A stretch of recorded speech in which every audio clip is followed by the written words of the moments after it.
Hello everyone, it's Adam here. We're in the dark right now because we're going to be testing out the TFT connected system on the 2018 GS Adventure.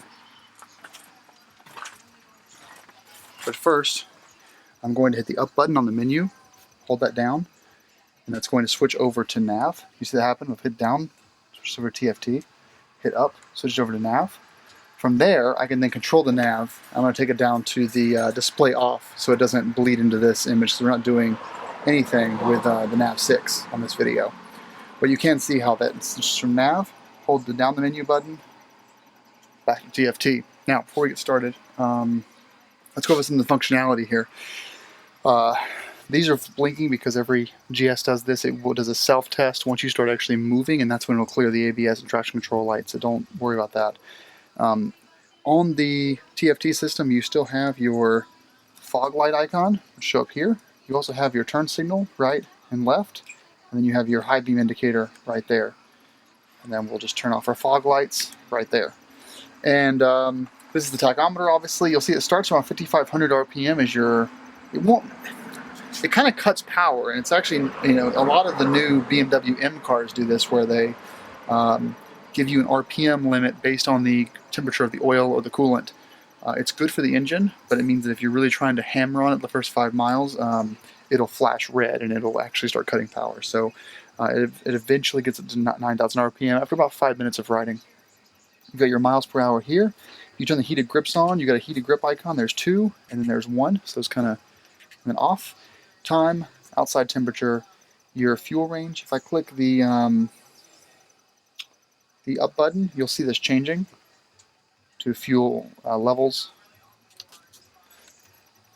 total miles in the odometer, trip miles in the odometer, trip 2, your miles per gallon average on this tank, your lifetime, I guess, and then we've got the total riding times as I reset the trip meter, and then we've got our brake time, how long the bike's been sitting since the trip meter was reset. And there's 2 settings for that. And then finally you have your last cruise control amount saved there, 43 miles per hour, and tire pressure, and finally back to your fuel miles per gallon again. Or sorry, your range is back there. I want to make sure this is still in focus. Alright, good, we're still in focus. And then finally the 1 there is just your current gear. So if I were to put this in a neutral, goes to the N, goes to 2, back to 1, like that. Now if you get down on the menu button, not holding it, take it into the settings. So we have here my vehicle, hit down again.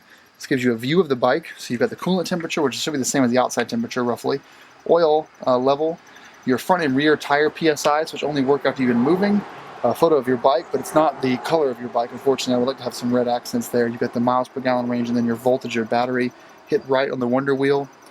You're taken to the onboard computer, journey, brake time, everything I had above when I was sliding the menus, that all shows up here. Hit right one more time, trip computer, same thing you've already seen, and then finally just tire pressure. And spec is this, I guess that's your ideal temperature, and then what your actuals are, which is nice. And then it'll show you a differential of difference between your actuals and what the spec should be. Right one more time. Service interval, do it 6,035 miles or 9/29/2019. That's it. At any point here, you can press up on the menu button and you can go back to this menu, up one more time on the menu button, taken back to the main screen. In here, you can't really do anything. The only customization you have is up on the menu button to change the view up here, or your mode to change your riding modes. If you press down on the shock icon, you're going to get your current road, so road or dynamic. That's all you have for the Trip Roads Pro modes. If you hold this down, you can change it between, I can't do it, engine's off, minimum, spring preload, auto spring preload, or maximum spring preload. And the manual says for off-roading, always use maximum. Alright, so that's that. Now, really the functionality, I'm pressing down the menu button. When I go over the wonder wheel, navigation, media, and telephone are grayed out. You can't access them. There's no headset or phone connected. So to get that done, we're going to settings, and that is accessible right now. Press down on settings. You've got vehicle settings, such as if I'm going over to We got minimum pressure warning. You can change here your Enduro Pro modes, the various riding modes here. Dynamic Pro, I'll show you these. So an engine, you can choose if you want it dynamic, road, rain. And for DTC, you can do dynamic, road, rain. And then you've got your reset button. And then vehicle system settings, date and time, pretty easy. It sets it by GPS as well, so if you change time zones, it'll automatically update it. Time format, date format. Let's go back. We're using the Wonder Wheel right now to navigate, by the way. For units, this is where if you go into Canada, you can change it over to bar, you can change temperature over to Celsius, or consumption over to km or kml or 100 km. Language is English. We'll skip connections for now. Let's go to display. Brightness 100%. Speed limit info. What this does is it actually gets the speed limit from your nav 6. If your nav 6 says this road speed limit is 50 miles per hour, then it will display that for you on the main screen. That's what that white box was earlier that has a blank setting because there was no movement. Status line content. Here where you can actually choose. Like I actually don't want trip recorder 2 or consumption 2, riding time 2, brake 2, speed 2. So that can save you some time when you're cycling through your options. And then finally, well, let's check 2 more here. Information. So we've got license information here. A bunch of stuff in here. I think probably TomTom was mentioned, which is pretty cool. And then software version. This is just for the dealer to know that you're on the latest version. And then lastly, reset all, which we're not going to do that. Let's go over to connections though. So first, you've got your mobile device, which is your phone. Rider's helmet, which is me. And then my girlfriend's helmet. Right now we have none. Let's go to mobile device. And on our phone here, I'm not going to show you this because you all have different phones than me. Turn Bluetooth on. Hit pair new mobile device. I'm going to search for devices. Found my phone. We're going to get a pairing request on the phone.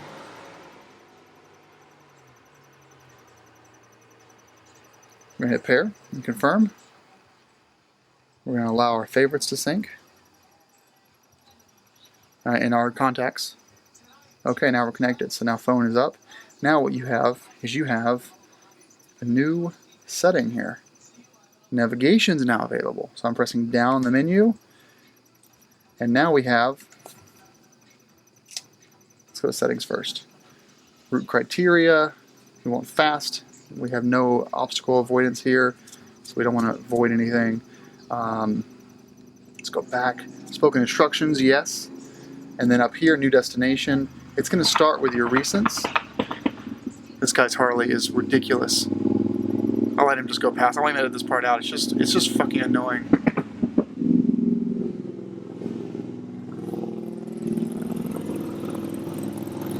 He lets out his throttle intentionally just to make noise. So recent destination, we got nothing in here. Favorites, nothing in here. And then POIs, nothing in here. Now this is where the BMW connected app comes into play. And I should do a separate video on that actually, or add it to the end of this or something I remember. But in here, this is where you can actually type in a place you want to go. So let's say I want to go to Tozer's restaurant in Bethel. That's where I went on Sunday. If I hit start, you're going to see this change.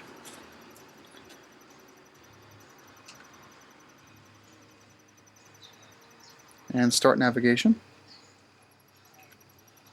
Now we have 1.4 miles, do this way, you're 37 miles away, and you'll be there at 7:46 p.m. If you click right, that's for you to cancel the guidance.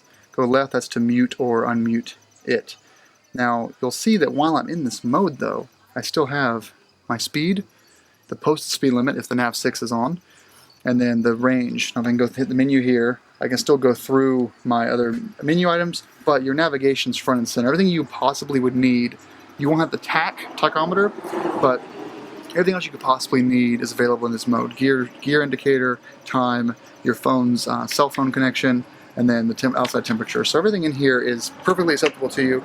If you go down, then you can end your route guidance from here as well. Yep. And then back up to the navigation screen, which should be blank now. Okay, now let's go up and pair our headset, because right now we still can't use television or music, and that's because, well, duh.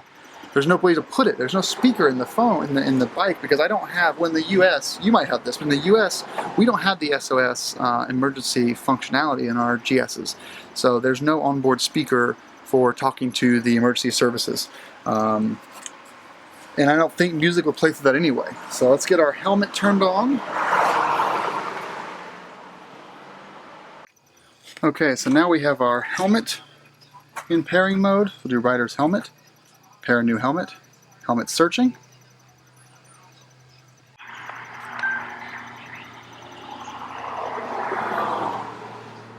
And there it is. We'll hit next.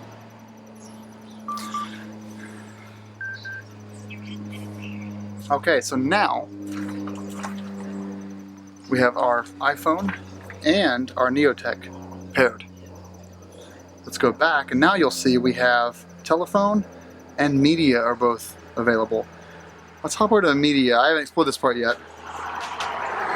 Oh, we got some podcast here. I'm going to pause that though. I want that playing. I'm going to switch over to my normal music.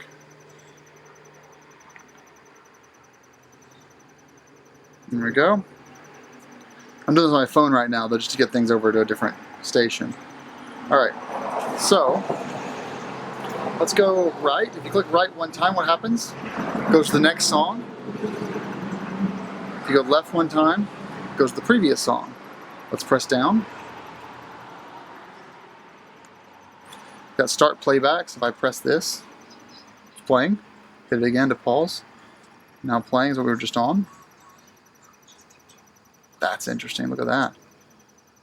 Is it all populating though? Nope. And then all artists. So this is going to be a little tough because we have so much in here. So it looks like you can go pretty quickly. Go to the ends, and then in E for Nelly. Yeah. 5 albums. I've got about 28,000 songs on my iPhone, and it does look like it's actually pretty easy to pick something. If I click the Wonder Wheel up, does music volume go up?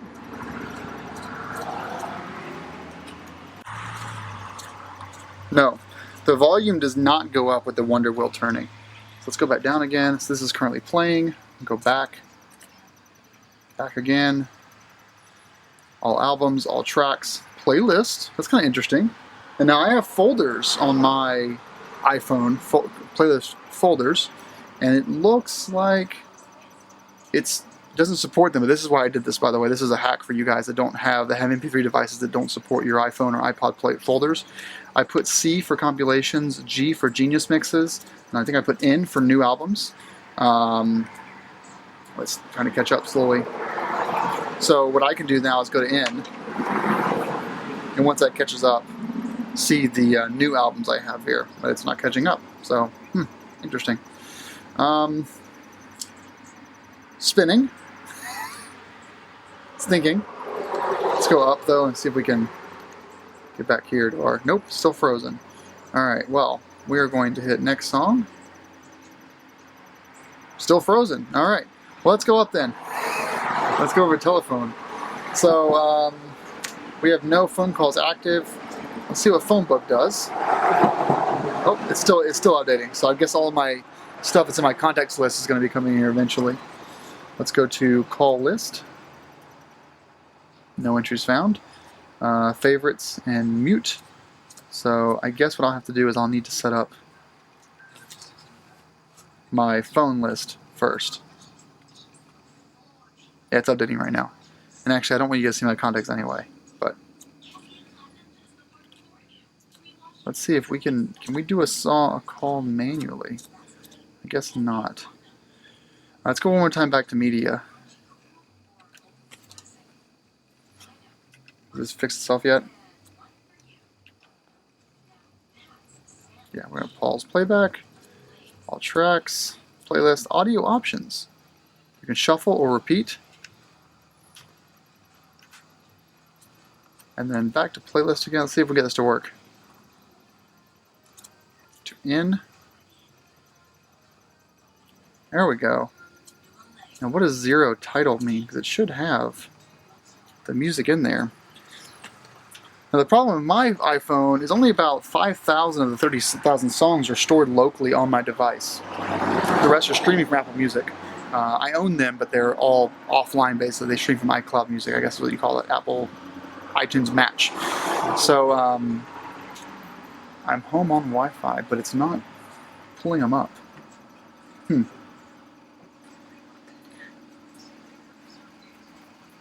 I am guessing that if I leave this connected for a while, it'll slowly pull up the correct stuff. Let's go back up again. Let's go over to telephone, see if that's updated yet, because I actually want to call Heather. Nope, not going to work. Alright, well in the navigation, you've got this as well for new destination. Then you can pick your recent, which was Tozier's, and start your route guidance to there. So, I go to my vehicle. Actually, while we have something playing, let's see if it...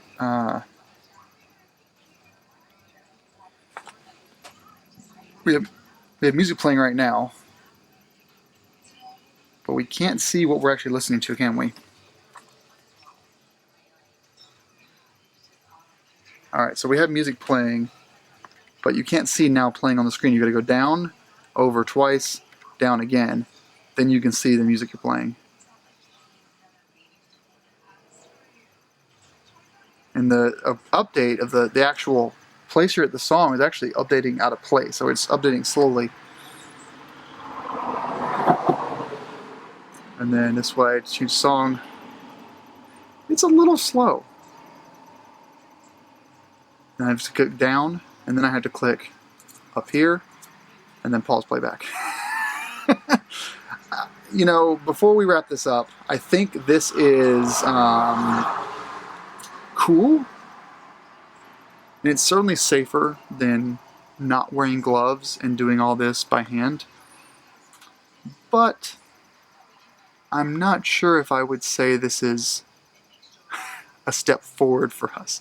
Because if you want to control your nav, you'll still have to hold the menu button up and then click over to nav, and you can do your Wonder Wheel of Nav, or hold the menu button down, back to TFT, click down, answer your call. Let's actually have Heather call me. Let's see if this works. Just hanging out, listening to some Nelly. I should actually play that.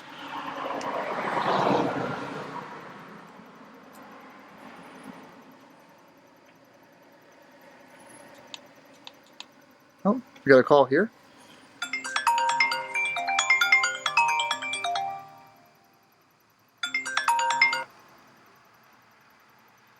Hello? Hey, you can hear me okay? You sound kind of garbled, but I think it works.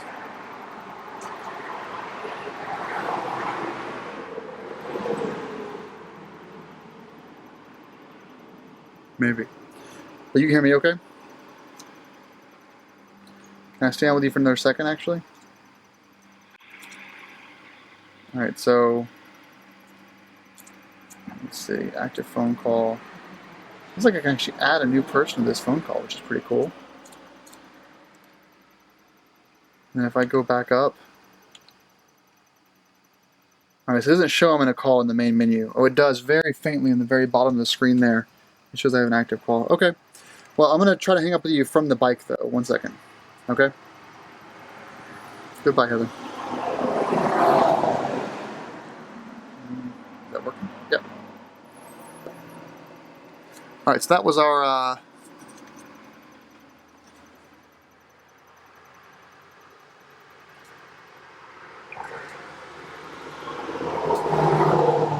Okay, so... that was our phone call setup. I gotta figure out in editing how to actually like edit her phone number out. And you can see here the Senna turned off, so telephone and media are gone. Navigation is still active. If the phone goes out of range, then the navigation will also go gray. And then finally hit the up button and you are back in the main screen.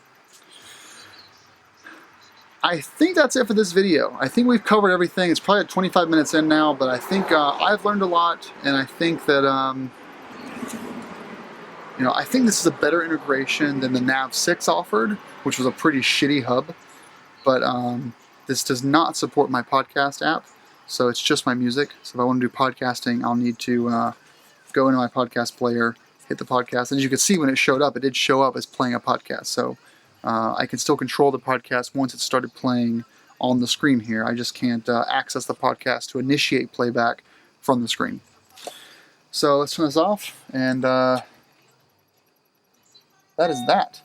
Thanks everyone for watching. Hope you learned something today. I certainly learned something. This has been fun, and good luck with your new bikes, and enjoy the new system. Hopefully all the software bugs are worked out, and this is just a really great experience. Rock on, guys.